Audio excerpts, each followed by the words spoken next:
નમસ્કાર, spark today ન્યૂઝમાં આપનું સ્વાગત છે। બોર્ડની પરીક્ષા હવે કાઉન્ટડાઉન શરૂ થઈ ચૂક્યું છે, જ્યાં દર્શક મિત્રો ગુજરાત રાજ્યમાં બોર્ડની પરીક્ષા ધોરણ 10 અને ધોરણ 12 માટેનું કાઉન્ટડાઉન છે અત્યાર સુધી શરૂ થઈ ચૂક્યું છે। વડોદરા જિલ્લાની જો વાત કરીએ તો વડોદરામાં ધોરણ 10 માટે 44,000 કરતાં વધુ અને ધોરણ 12માં 28,000 કરતાં વધુ વિદ્યાર્થીઓ આ પરીક્ષા આપવાના છે। ત્યારે સમગ્ર મામલે જિલ્લા શિક્ષણ અધિકારી સાથે સીધા વાત કરીશું। સર, શું કહેશો, કેવી તૈયારી છે? જિલ્લા શિક્ષણ વિભાગે કેટલી તૈયારીઓ કરી છે?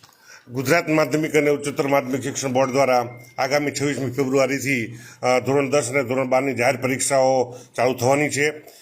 જેમ જણાવ્યું તેમ એસએસસીમાં 44,000 કરતાં વધારે વિદ્યાર્થીઓ અને એચએસસીમાં 28,000 કરતાં વધારે વિદ્યાર્થીઓ, એમ કુલ 72,000થી 73,000 જેટલા વિદ્યાર્થીઓ પરીક્ષા આપવાના છે। એની પૂર્વ આપણે તમામ તૈયારીઓ કરી લીધી છે અને જોવા જઈએ તો આપણે એસએસસીમાં 9 કેદીઓ અને એચએસસીમાં 4, એમ કુલ 13 કેદીઓ પણ સેન્ટ્રલ જેલમાં પરીક્ષા આપવાના છે। આપણે એમ જોવા જઈએ તો આપણા જે તમામ બ્લોક છે અને તમામ કેન્દ્રો ઉપર છે સીસીટીવી ઉપલબ્ધ છે। પૂરી પરીક્ષા સીસીટીવીના નિગરાનીમાં થવાની છે। એ ઉપરાંત ધોરણ 10 અને ધોરણ 12ના જે વિદ્યાર્થીઓ છે એમને મૂંઝવતા પ્રશ્નોની ટીમ પણ આપણે આપણા માધ્યમથી તેમજ મીડિયાના માધ્યમથી આપણે જાહેર કરેલ છે। એમને મૂંઝવતા પ્રશ્નો કોઈપણ બાળક કોઈપણ સમયે પૂછી શકે છે। એ ઉપરાંત જે શિક્ષા કોષ્ટક છે એનો પ્રચાર પ્રસાર પણ આપણે કર્યો છે। પરીક્ષા અંગેના તમામ જાહેરનામા પણ આપણે બહાર પાડી દીધા છે। ગઈકાલે માનનીય કલેક્ટર સાહેબની અધ્યક્ષતામાં શિક્ષણ વિભાગ, આરોગ્ય વિભાગ, એસટી વિભાગ, એમજીવીસીએલ વિભાગ એમજ અન્ય વિભાગો સાથે લાઇન ડિપાર્ટમેન્ટ સાથે મિટિંગ પણ થઈ ગઈ છે। આપણે જોવા જઈએ તો વડોદરા જિલ્લામાં પરીક્ષા માટે 25 તારીખથી 18 તારીખ સુધી સવારે 7થી સાંજના 8 સુધી કંટ્રોલ રૂમ પણ કાર્યરત છે। પરીક્ષાના જે 6 10માના 4 ઝોન અને 12માના 2 ઝોન છે, 6 ઝોનલ અધિકારીઓ સાથે પણ ચર્ચાની મિટિંગ રિવ્યૂ થઈ ગયા છે।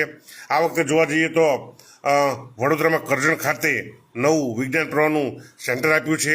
એ ઉપરાંત આ વર્ષથી બોર્ડની નવી થિયરી મુજબ જે દિવ્યાંગ વિદ્યાર્થીઓ છે અને જેને લૈયાની સુવિધા છે એને કલાકના 20 મિનિટ દીઠ એને 60 મિનિટ આપવામાં આવશે। એ ઉપરાંત રિક્ષા એસોસિએશનની પણ એમના પ્રમુખ સાથે મિટિંગ થઈ ગઈ છે। એમને પણ જણાવ્યું છે, સાહેબ કોઈ પણ 10મા કે 12માનો બાળક અમને જોવા મળશે અને અટવાણો હશે તો રિસીપ બતાવશે તો અમે એને એના પરીક્ષાના સ્થળે પણ પહોંચાડીશું। આમ વડોદરા વહીવટીતંત્ર અને શિક્ષણ વિભાગ ધોરણ 10 અને ધોરણ 12ની પરીક્ષા લેવા માટે એકદમ સુસજ્જ છે। થેન્ક યુ, જય હિન્દ। સર, જો વાત કરીએ તો કંટ્રોલ રૂમ પણ શરૂઆત કર્યો, શું કંટ્રોલ રૂમ નંબર આપણો જે નંબર શું છે અને લોકોને શું અપીલ કરશો? સાહેબ, કંટ્રોલ રૂમ છે, કંટ્રોલ રૂમ જે આપણે જિલ્લા કક્ષાનો કંટ્રોલ રૂમ તો 25 તારીખથી કાર્યરત છે। કંટ્રોલ રૂમનો નંબર 0265 24 61 703 છે। એ ઉપરાંત જે કાઉન્સેલિંગ સેન્ટરો છે, વિદ્યાર્થીઓને કોઈ પરીક્ષાના મૂંઝવતા પ્રશ્નો, માનસિક તાણ અનુભવતા હોય તો તેમાં દરેક વિષયના નિષ્ણાત અને મનોચિકિત્સકો પણ છે, એ બાળકોને મૂંઝવણ અને માર્ગદર્શનના પ્રશ્નોનો ઉકેલ લાવશે।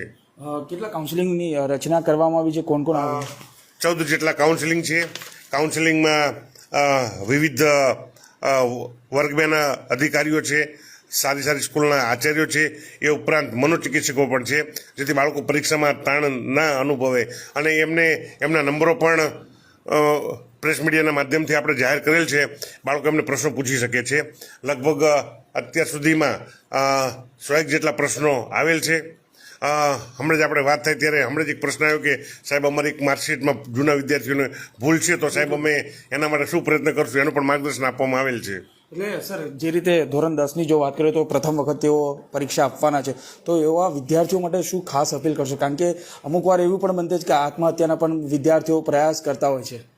મારી તમામ વિદ્યાર્થીઓને, એમના વાલીઓને નમ્ર અપીલ છે, પરીક્ષા એને આપણે પરીક્ષા પર્વ તરીકે ઉજવીએ, પરીક્ષાનો હાવ નહીં। આપણા માટે બાળક મહત્વનું છે, આપણે બાળકને વારે ઘડી ટૂંકીએ નહીં। એ ઉપરાંત મારી તમામ વાલીઓને એવું નમ્ર નિવેદન છે, પરીક્ષા સ્થળે આપણે નિર્ધારિત સમય કરતાં કલાક જેટલા ઘરેથી વહેલા નીકળીએ એટલે કોઈ ટ્રાફિક સમસ્યામાં કોઈ મૂંઝવણ ન રહે। એ ઉપરાંત કોઈ પણ જગ્યાએ સમય કરતાં 10-15 મિનિટ વધારે વહેલું પહોંચવું આપણા માટે હિતાવહ છે, જેથી આપણે ટેન્શનમાં ન રહીએ। એ ઉપરાંત મારે વાલીઓને પણ નમ્ર અપીલ છે કે બાળક આપણા માટે બાળક મહત્વનું છે, પરીક્ષા તો જીવનમાં ડગલે પગલે થાય, એટલે પરીક્ષાથી ગભરાવાનું નથી. પરીક્ષા દરેક બાળક આત્મવિશ્વાસથી પરીક્ષા આપે, અને ધોરણ 10 અને ધોરણ 12માં જે બાળકો પરીક્ષા આપવાના છે એ તમામ બાળકોને ખૂબ ખૂબ શુભેચ્છાઓ આપું છું. Thank you. તો આ હતા જિલ્લા શિક્ષણ અધિકારીને તેઓ સ્પષ્ટ કરી રહ્યા છે કે આ પ્રથમ પરીક્ષા નથી, જીવનમાં આવી ઘણી પરીક્ષાઓ છે. તમામ વિદ્યાર્થીઓએ હતાશ થવાની જરૂર નથી. પોતાના મનોબળથી, પોતાની ઈચ્છાશક્તિ પ્રમાણે આ પરીક્ષા આપવાની છે ને તમે વધુ મહેનત કરશો તો તમે ચોક્કસથી સફળ થશો. પરંતુ જે પ્રકારે આ પરીક્ષા હવે ફેબ્રુઆરી અને માર્ચમાં લેવાની છે ત્યારે તમામ વિદ્યાર્થીઓએ તનતોડ મહેનત કરી છે અને તેનું પરિણામ પણ આવશે. પરંતુ ચોક્કસથી આ પરીક્ષા છે તેનો પરીક્ષાનો ભય પોતાના માથે નહીં લેવાનું, કારણ કે આ પ્રકારની ઘટનાઓ અનેક વખત બનતી હોય છે. ત્યારે વાલીઓએ પણ તેમના દીકરાઓનું ધ્યાન રાખવું પડશે કે પોતાનો પુત્ર કે દીકરી કોણ શું કરે છે. પરંતુ ચોક્કસથી હવે પરીક્ષાઓનો કાઉન્ટડાઉન શરૂ થઈ ચૂક્યું છે ને ધોરણ 10 અને ધોરણ 12ના લગભગ 70,000 કરતાં વધુ વિદ્યાર્થીઓ વડોદરા જિલ્લામાં પરીક્ષા આપનાર છે. કેમેરામેન નિહાલી સાથે Surat Solanki, spark today news, Vadodara.